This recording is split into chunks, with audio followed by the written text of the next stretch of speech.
back to the Slip and Lip podcast. This week we have a local animal whisperer, Allan Dixon. What's going on? How are you? Thanks for having me. That was the most exciting intro ever. In 31. Everyone else is usually like, oh yeah. Yeah, please. So high, yeah, thanks. No one ever kind of reacts at the start. No one even looks at the camera. This guy's like, hello. Good. Bit of positivity going on. Exactly. Allan, thanks very much for coming on, first and foremost. But tell us a little bit, for the little amount of people that don't know who you are, tell us a little bit about yourself and who are you? Alright, so basically, who even am I? My job now in life is to take selfies with animals. But as ridiculous as that sounds, it has a deeper meaning. It's basically through my media and through what I produce, video and photo wise, it's basically pushing people to respect animals and for wildlife conservation. So it has a much deeper message, but it's touching on wildlife with travel and comedy, but it's all everything online. And it's wrapped under one umbrella, obviously. But where did this all start, or where did this love for animals not come? Obviously, it must be from a young age, was it? Or no? So I guess we did have a family dog, God bless her soul, but what's his name? I like TJ, good old TJ. TJ. But R.I.P. yeah, many a jump. But no, it's like I've always found animals to be so just so pleasurable to be around. Yeah. It's just such a stress reliever. It just breaks up the mood and everything's kind of more on a happy vibe.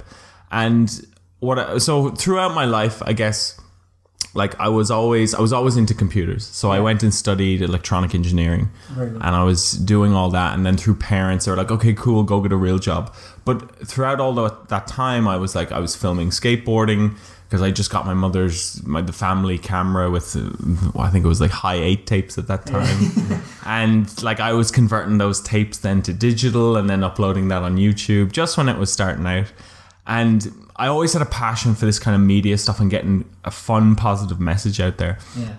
And so that video stuff was always a passion of mine. And this whole push and pull between, do I do engineering? Do I do the 9 to 5, get a real job? Or do I follow this kind of video make-believe fantasy land that never really existed back then?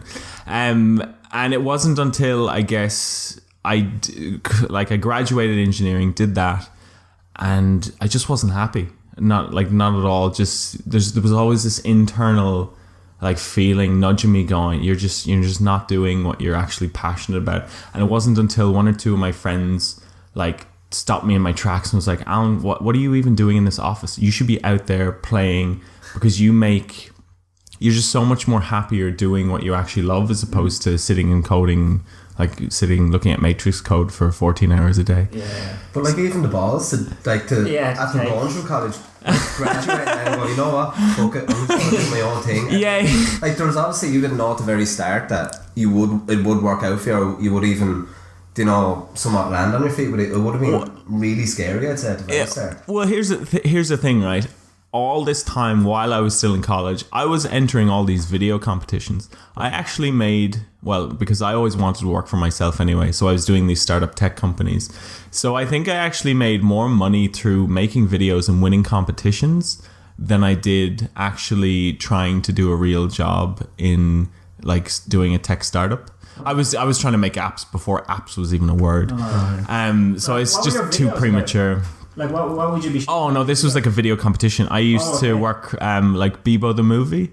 I used to work for Bebo, that social network, years ago. Yeah. Back in the day when you had flashboxes. Yeah. And all that. Yeah, I made a video, entered the competition, won the competition. It was me and a group of 25 people in the video through college. Yeah. And we won $3,500. Jesus. And the CEO signed. He actually flew over to Dublin to bring the whole cast out on a night out, and he signed a check for $3,500 on the Spire.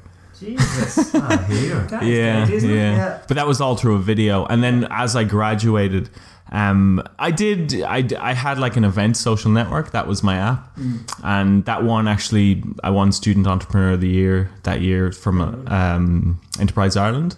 And that was a €10,000 €10,000 prize. Wow. And that was all towards the event kind of industry. But again, I just couldn't find the right team of people to surround myself to build that. I've tried so many different things that I realized I went from engineering boring stuff, like coding boring stuff, to coding cool fun stuff. Like I did fatkeeper.com. It was like the alternative to tracking your weight loss. It was tracking your weight gain, like in fat. It was like a Twitter roulette status thing. Yeah. And then I did a website called gofuckingdosomething.com, and it was like a Facebook app where it would tag the people you are hang out with offline. Yeah. It would tag all them in like a roulette of like, we're all going fucking snowboarding, stuff like that. Yeah. And then it was like, Alan, why are you even making these funny, stupid websites? You just make videos. They're easier to make, and you do them really well anyway, and people love them. So it was more so, I just needed someone to hit me on the head and say, start doing what you're actually passionate about, as opposed to, I needed management. That's what it was. And it wasn't until, Tourism Australia had another competition called The Best Job in the World. I entered that. My mum said, oh, there's a competition you should enter. I'm like, oh yeah, looks class actually. So I think it was like a day before the video deadline, but I already was filming. They wanted you to show why you're the best person for the job. Right. And I had all this video content going on, like through all my travels all over the world, and I put together a 30-second video and got it was, I think, 250,000 entries. Wow. And from that got down to top 25, and then had to campaign as to why I'm the best person. So it was like creating media buzz about why Australia and why me. Yeah. Then down to the top 3, flew to Australia for a month on like a Fear Factor style chat. They wanted to get to know you, your personality, if you can actually, like, if you're not going to go crazy in the outback of Australia and lose your marbles, but you know. And I guess it was just your passion or whatever. And I was always filming all the time, something I always loved to do. And I guess everyone's like, oh, you're so lucky, you won this, you've won that, you've been here, done that. It honestly comes down to, I've been so prepared. I just make stuff all the time that I was already prepared. So it's not luck, it's just me being prepared for an opportunity that came my way.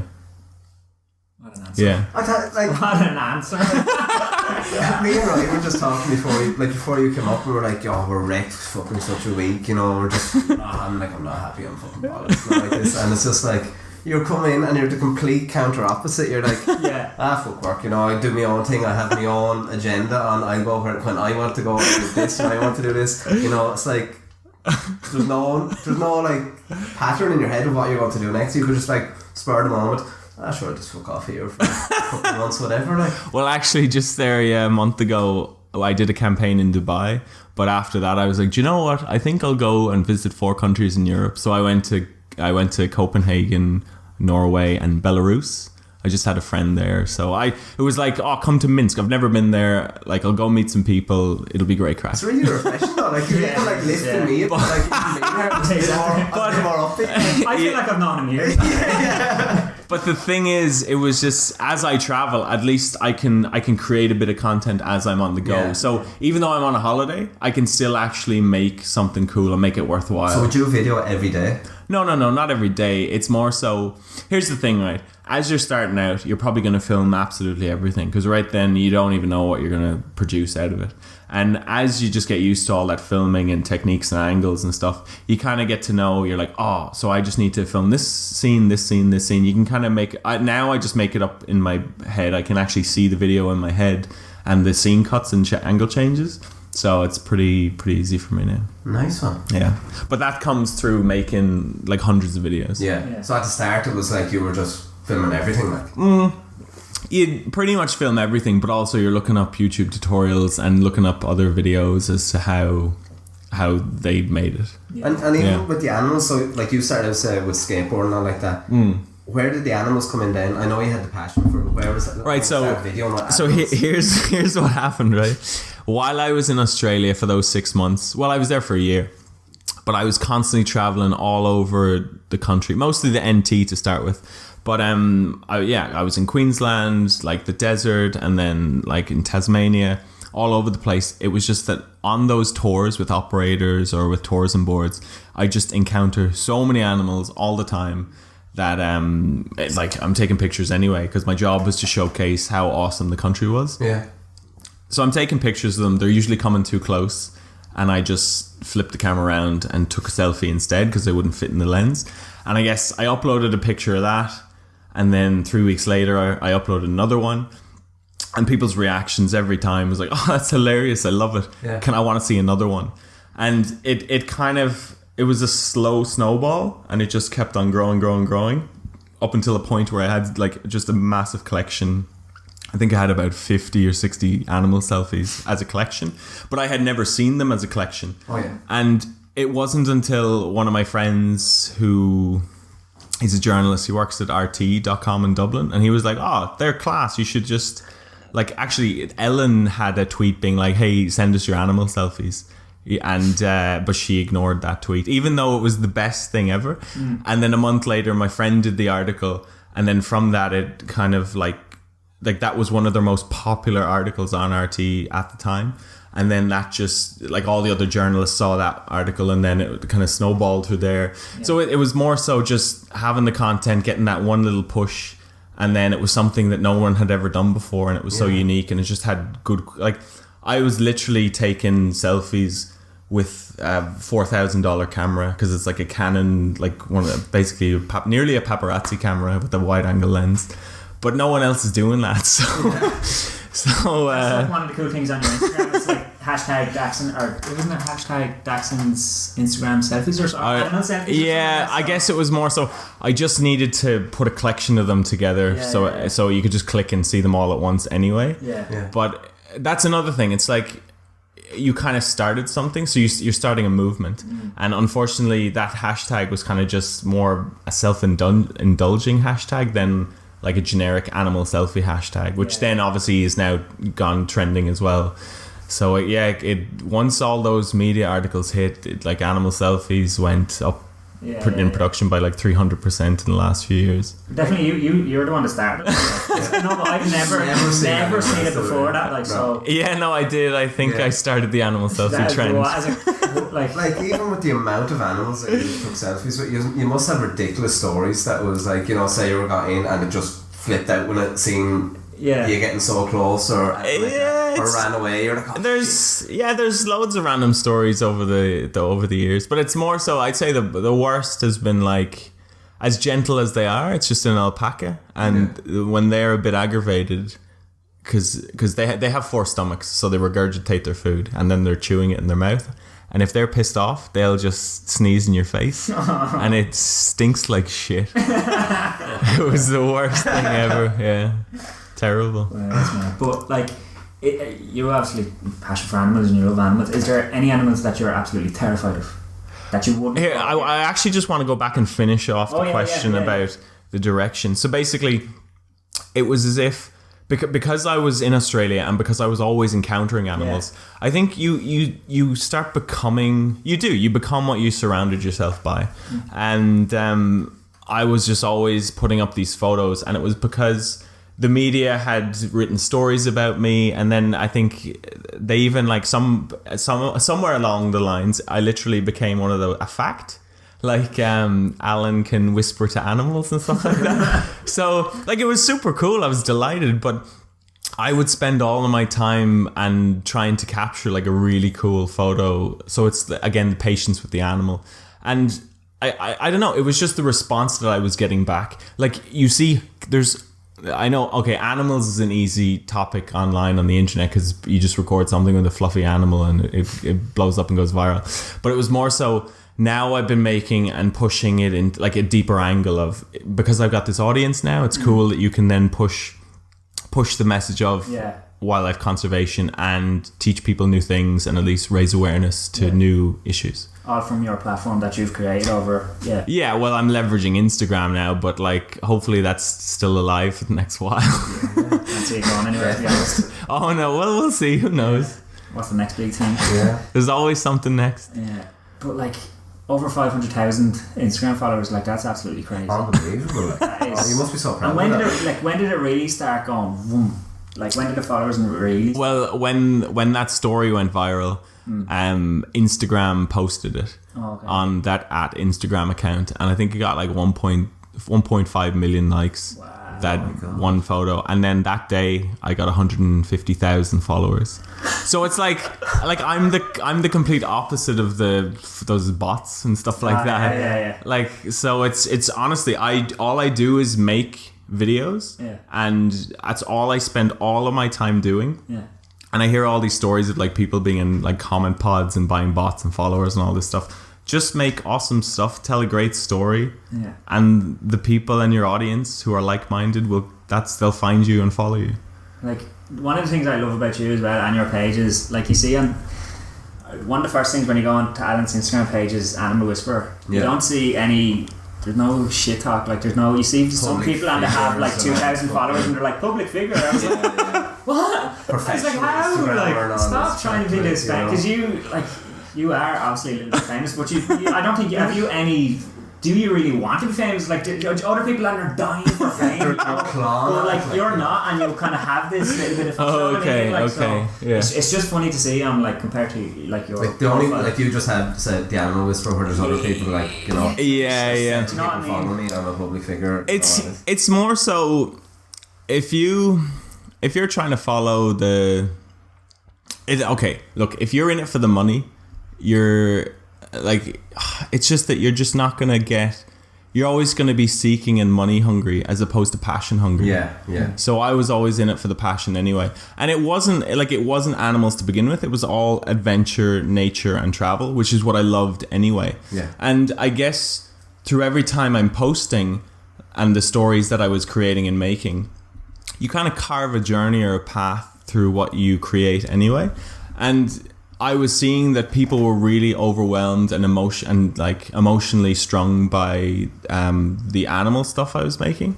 So it's more so I was putting my own voice and my own opinion onto these animal videos. Some comedic, some informative.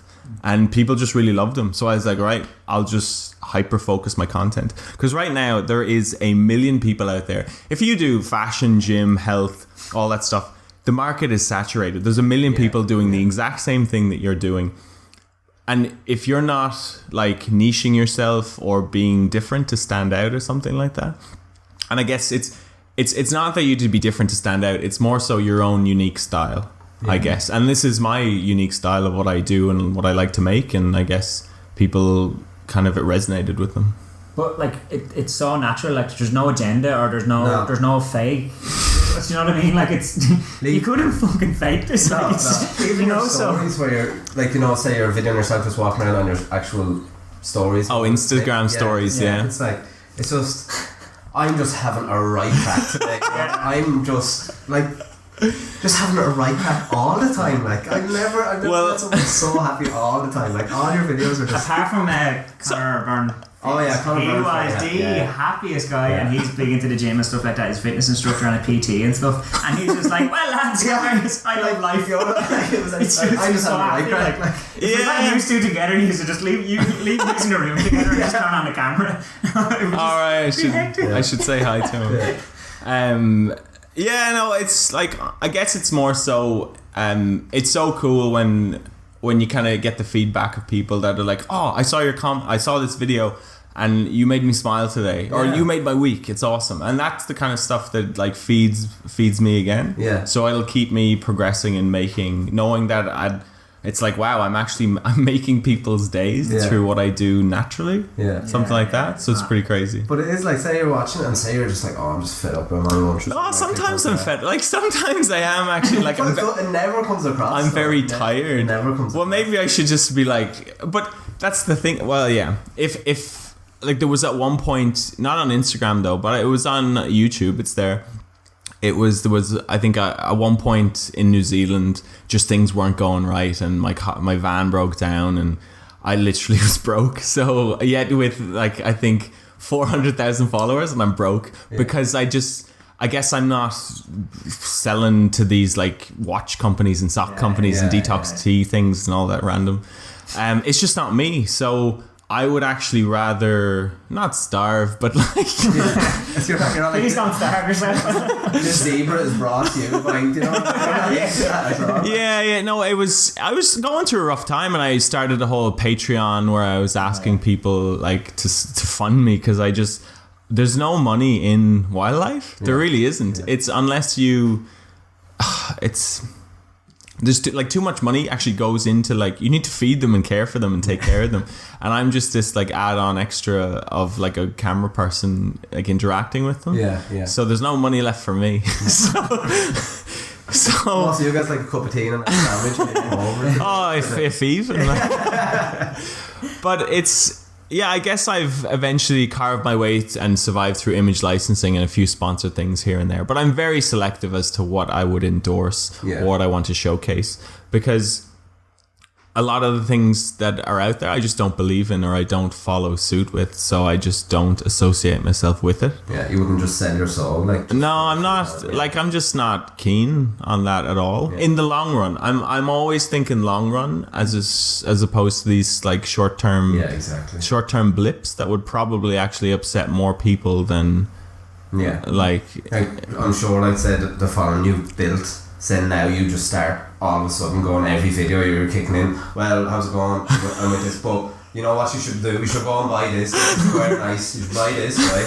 But then anyway, back to this graph. You know, it just doesn't work. Like, you know? It's not that it doesn't work. You just have to be smart about what it is you're selling, and unless it's like, look, for me, I use cameras and tools and all that stuff. So. Of course, what I use to create, that's a natural thing, and it's if I'm using like a GoPro or like a Sony camera or something like that, if they want to help me and sponsor me, great, because it's the tools I use. Yeah. And if it's like a destination or something like that, but more importantly, it's now turned into a thing where, because you see people like making their own merchandise now and like t-shirts and stuff like that. But yeah, always plug merch. So there's a Quokka book coming out. We've got a book coming out in Japan, May 18th. So these are the happiest animals in the world. Yeah. So literally, I've been posting a photo of them every day for the last 3 years. Every Monday, not every day. Every Monday. My attic is full of them.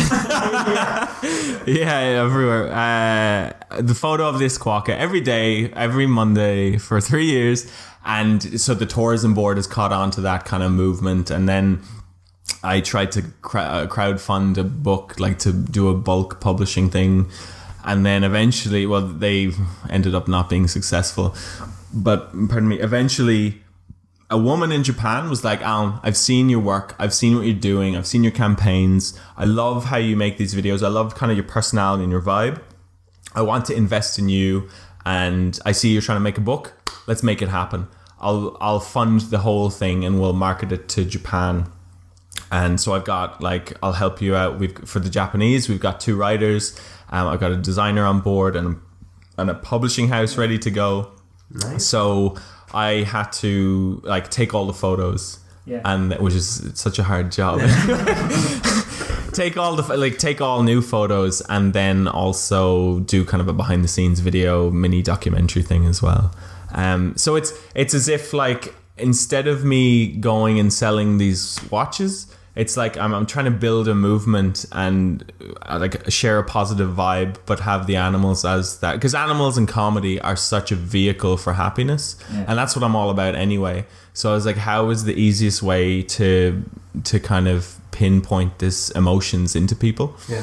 And so now basically, instead of selling people stuff that they don't actually need, I'm fully supportive of stuff that just adds smile and happiness to people's day. So finally, we're going to get a published book. That's amazing. Yeah, with the quokkas, which is awesome. So it's actually, they named it it's called Happy Quokkas with Allan Dixon. Quokka selfies.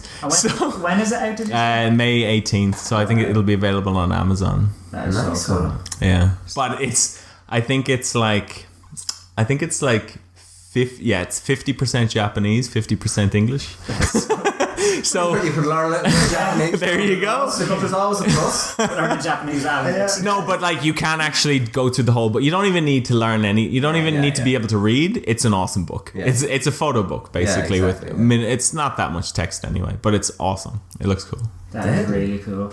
Yeah, get it. What I would love, and I can actually see you doing this in the future. Like, I'd love to see a really long documentary. Yeah. You would, right. I can see that happening to you sometime soon. Oh, right. Years. I don't know why it's just have it in my head. Like, you can definitely see like, did you ever see like documentary. You know your man off 4T did it? You know the Baz. Baz Ashmawi. Yeah. So he travelled with his two mates. This was years ago. This is probably going back maybe 10 years. Where him and his two mates like travelled Europe, travelled Asia, South America, and then just documented like where to stay, how were they surviving on and all like this. But like I could just see you going up the coast of Australia or like oh, there's a mad animal, can we have a look at this animal like sort of thing as well, like I guess right now I am doing that myself on YouTube. But now what I'm starting is I'm like, all right, great, it's great that over the last 2 years the focus has been on me kind of thing, because I was putting my personality into these videos. But now I'm going to start this whole kind of, so you've heard of Humans of New York, but I'm going to do Pets of the World. And literally go around visiting people's pets all over the world, and in whatever pet they have, interviewing them, and I'll add a spin the wheel kind of thing.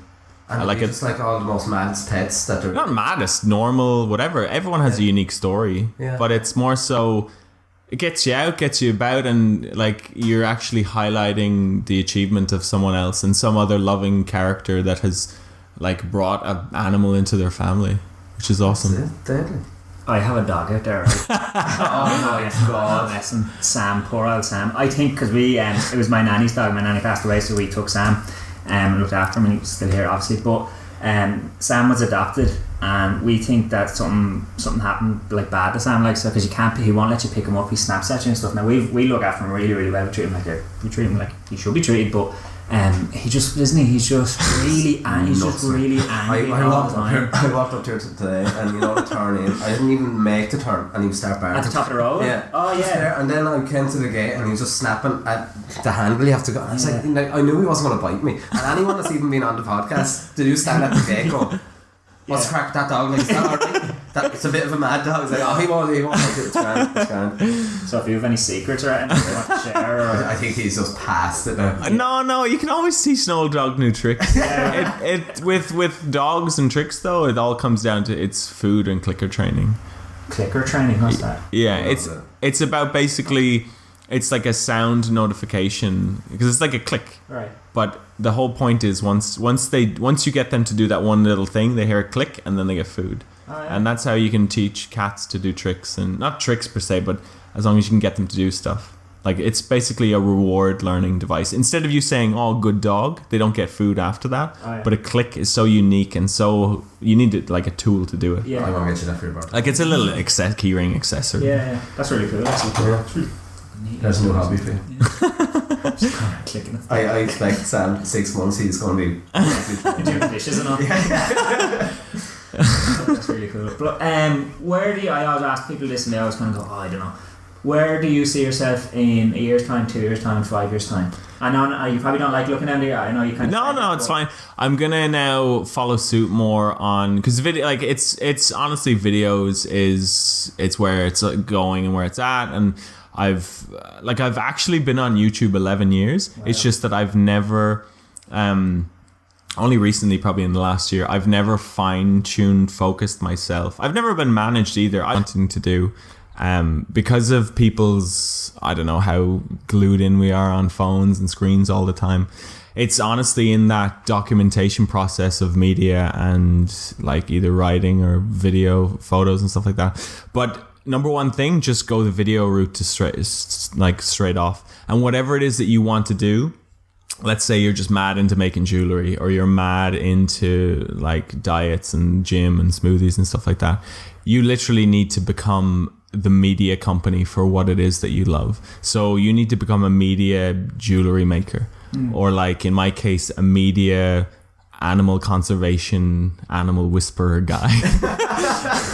Like It's anything, even like, well, podcast is a form of media anyway, but maybe there's a deeper meaning to the messages that you're putting out there. So starting off, for one, you're actually a media company of what you do anyway. It's just like Red Bull. They sell cans, but they're a media company of extreme sports. Yeah. So it's kind of like GoPro. They're a media company of how awesome life is. So whatever it is that you do, just put the word media in front of your skills, and that's how you document what it is that you're trying to push out there, because you're telling a story. And the thing is, you need to teach people how to get where you got, because there's probably similar people along the same journey path. So someone might be literally 2 years behind where you are now, but by you giving the help and advice right now, you could save them months of trial and error. A lot of people don't do that though. A lot of people don't help other people. It's a very kind of, oh geez, I've got here. I'm not going to show you how I got here, sort of. You know. Well, I like even myself. I guess I need to just make more videos showcasing how I would get media attention, or how I got into BuzzFeed, or how you get reporters to notice you and stuff like that. Yeah. I guess to me it's now common sense. That's another thing. People would think it's just common sense as opposed to teaching someone else. So they think they're stupid for explaining it. Well, there's no such thing as a stupid question. Yeah, exactly. That's what I was saying. I don't think we have like. I think that's. I'm delighted myself. I'm up here. You're like on cloud 9. Yeah, on cloud 9. Just really happy. I just want to watch his videos now and feeling out like I'm sorted and back at it. Great, awesome. Anything you want to say? Anything else you want to add, or anything like that, or? I guess it's more so. I wish instead of you in this day and age with the technology, communication, everyone availability, literally just ask people questions and ask them for help, ask them for advice, challenge people. People are mad for a conversation, and if you kind of create something cool with another person online, I'd say they'd be up for it. And it's honestly about putting yourself out there and follow, like, honestly, whatever it is. If you don't know what your passion is, try a million things beforehand. And you'll be like, no, I don't like that. Yes, I like that. Oh, maybe a bit, whatever. But it's about trying a million things. And then also because of all that tech, we don't need to live a 9 to 5 these days. So if you have a passion, just seriously work hard for it, but make your cool content and then work on the distribution and getting it out there. And then it's that cycle of make something cool, get it out there, make something cool, get it out there. That consistency, and you won't have to work a 9 to 5 job. It'll be 24 hours, but you'll love it. Yeah. But like, do you think? I know we said we're going to close off, but I have an idea. Do you think now on YouTube, where they're starting to like to monetize stuff more and more, do you think it's harder to achieve, to kind of succeed now? If you're basing your kind of core audience of YouTube, or other social media, do you think it's harder to achieve now because it's kind of... It's not about achieving anything. It's more so the whole point you started YouTube, because it should be for the passion you love in what you did to make a video. And if people see that video and follow suit, then that's where you'll get your audience from. If you're in it for the money, you're not going to get a following. If you're in it for the passion, you're going to get a following. Right now, it's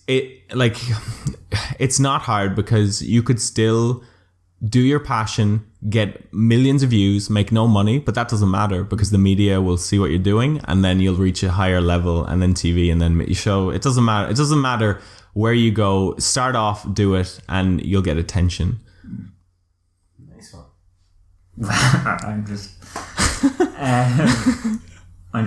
going to close it off here. Great. That's okay with you. Yeah, no one. Guys, Allan, thank you so much. Cheers for having me. Really appreciate it. All good. Yeah. This has been the Slip Lip podcast with Barry Ryan and our special guest. Oh yeah, and follow me at Daxon on Instagram. DAXON. Woo. Cheers, guys. Good luck. Good luck. Bye.